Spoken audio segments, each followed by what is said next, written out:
video we're going to go over inequalities. And these are similar to equations, but we're introducing some new signs. So we have this sign. Right. So these mean more than or less than. And these mean more than or less than, but also equal to. Notice how there's two lines on the bottom. It'll become clearer when we do examples. We have solve 2x plus 3 is less than 14. So we have to find a value of x, or the range of values for x, which this is true. So you solve it like an equation. So you have 2x. We minus 3 from both sides, and then divide by 2. So in order for this to hold, x has to be less than 5.5. It can't be equal to 5.5, it has to be less. So it can equal 5, but it can't equal 5.7, right? It's got to be less than 5.5. This one, x over 2 plus 4 has got to be bigger than or equal to 13. So we can minus 4 from both sides, and then multiply both sides by 2. X has got to be bigger or equal to 22 for this to hold. Next one, 10x minus 2x is going to be bigger or equal to 3. So if we plus 2x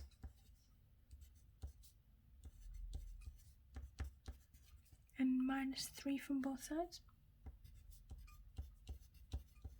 we can then divide both sides by 2. So x is going to be less than or equal to 3.5 for this to hold. This one, we can divide both sides by 2.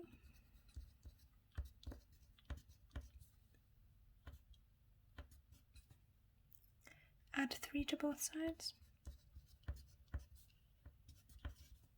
and divide both sides by 4.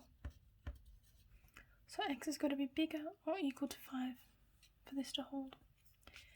An inequality can also be represented and solved, but it can be represented on a number line. And so we have, when we draw it, we mark the values which the equation can be valid. It'll make sense once I do an explanation. So we can solve this by rooting both sides. So you have x. If we solved it as an equation, it would be x equals plus or minus 4, right? Because you square root 16. So we have 4 on this side, and we have 4 on this side. So if it's equal to, if it's more than or less than and equal to, then the circles are filled in. If it's just more than, or if it's just less than, then they're clear circles. In this case, it's just, there's no equal sign, so they're clear circles. In this case, x squared has got to be bigger than 16. So if we look at, say, 1 squared is not bigger than 16. So we know that our solutions lie on the outer side, right? So that's how we would represent it. Our solutions can lie on this side and this side.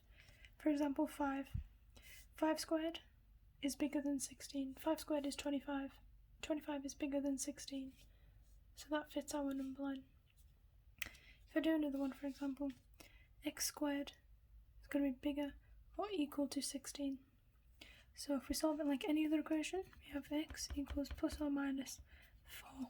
This is just temporary. Of course, it doesn't equal this because we haven't bigger than or equal to sign, but it's not an equation, and it's an inequality.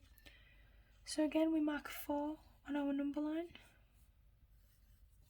Because it's equal to, we have a more than or equal to, these circles are filled in, right? And it's important these are done because it differentiates from these examples where it doesn't include that value.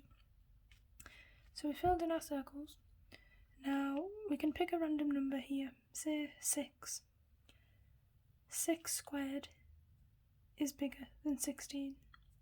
So note on the outside of these numbers. Right? It's either on the outside or the inside, but these values mark the range. So if we do another example, we've got x squared, is less than 4. So we have x equals plus or minus 2. Now we're not given a number line, so we've got to try and work it out. So if we have, say, 1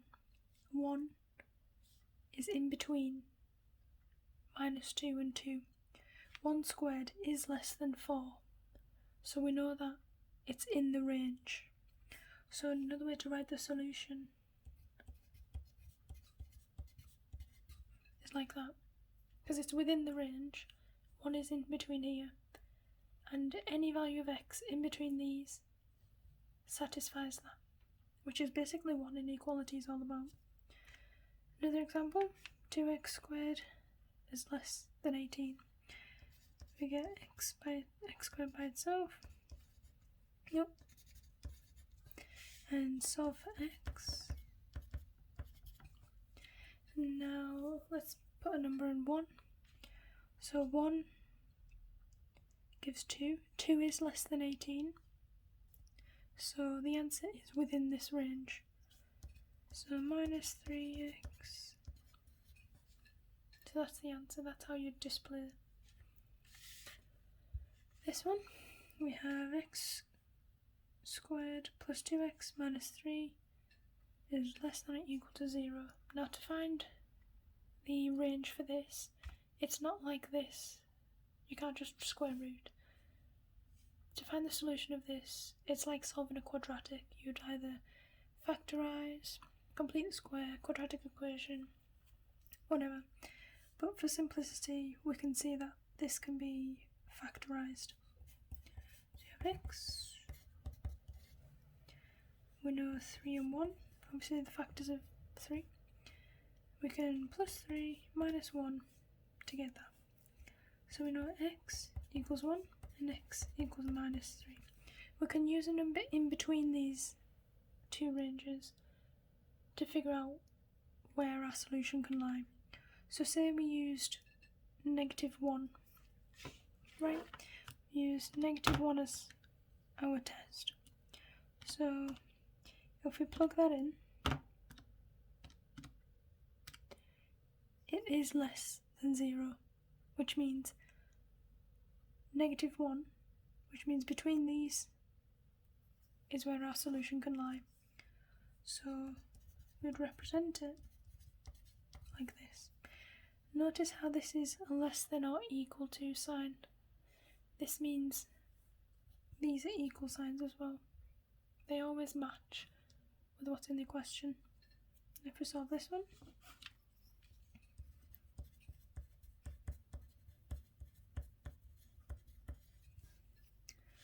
now I'm just going to use my calculator because I'm lazy.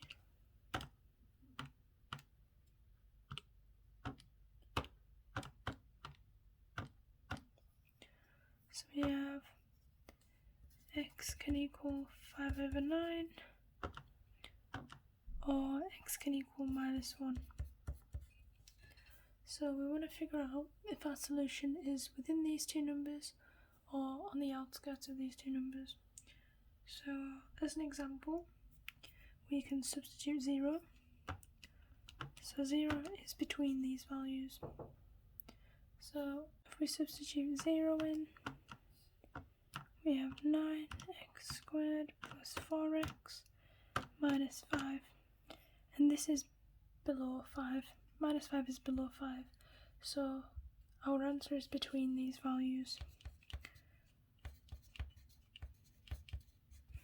And that's it. We can also solve inequalities graphically by drawing them on a graph. So we want to find and shade the region where all of these are satisfied. So if we draw x equals 1,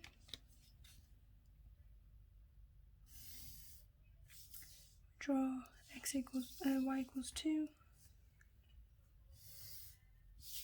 and we draw x plus y equals 8. We can rearrange this to y equals minus x plus 8. So you'd have minus x plus 8, which would look like this. Okay. So if we look at the inequalities we have, x has got to be bigger than 1. So we know that it's going to be on this side, right? We can cover this because these values of x are all bigger than 1. We've got to have it where y is bigger than 2. So it's got to be above this because all of these numbers are above 2 on the y-axis. So we have this. And now we also want x plus y to be less than 8, which means it's this region, right? So say like we had this point 6, 5. 6 plus 5 is 11, which is bigger than 8. So it must be within this triangle. For the next one, shade the region defined by these inequalities. We can draw them and identify that region. So we have y equals 2x minus 4. So we draw that on. Y equals 2x minus 4.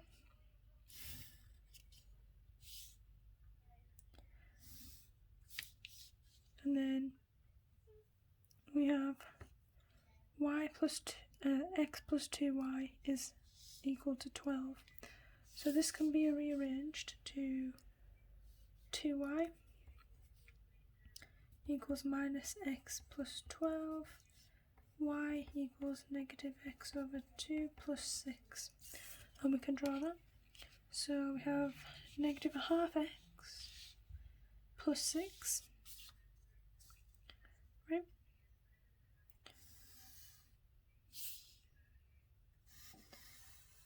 Now that we have that, we need to draw y minus 3x plus 6. So y minus 3x plus 6, which gives us this. So now we need to identify which shade the region is defined by. So if we look at this one, the first line we drew, which was this line, y has got to be bigger than this. So say we just pick a random point, say 3, 0, right? This is on the right of this line, 3, 0. If we substitute that in here, 2 times 3 is 6, minus 4 is 2, and our y value is 0. So this point, 3, 0, does not satisfy this inequality, which means that our solution is somewhere on this side. So if we look at the next inequality, x plus 2y has got to be less than or equal to 12, and that was this line. That was this line. So if we look at a point, say here, 2, 4. If we plug this into here, so we have 2 plus 8. 2 plus 8 is 10. 10 is less than 12, which means it's below this, because 2, 4 was here. 2, 4 was below, which means technically we can cover this now. So we have to find out whether the shaded region is this or this, which leads us to our last inequality.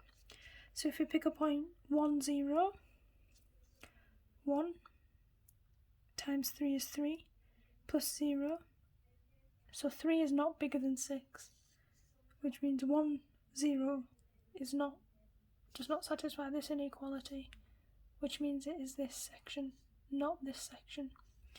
So we would shade this. And that's it.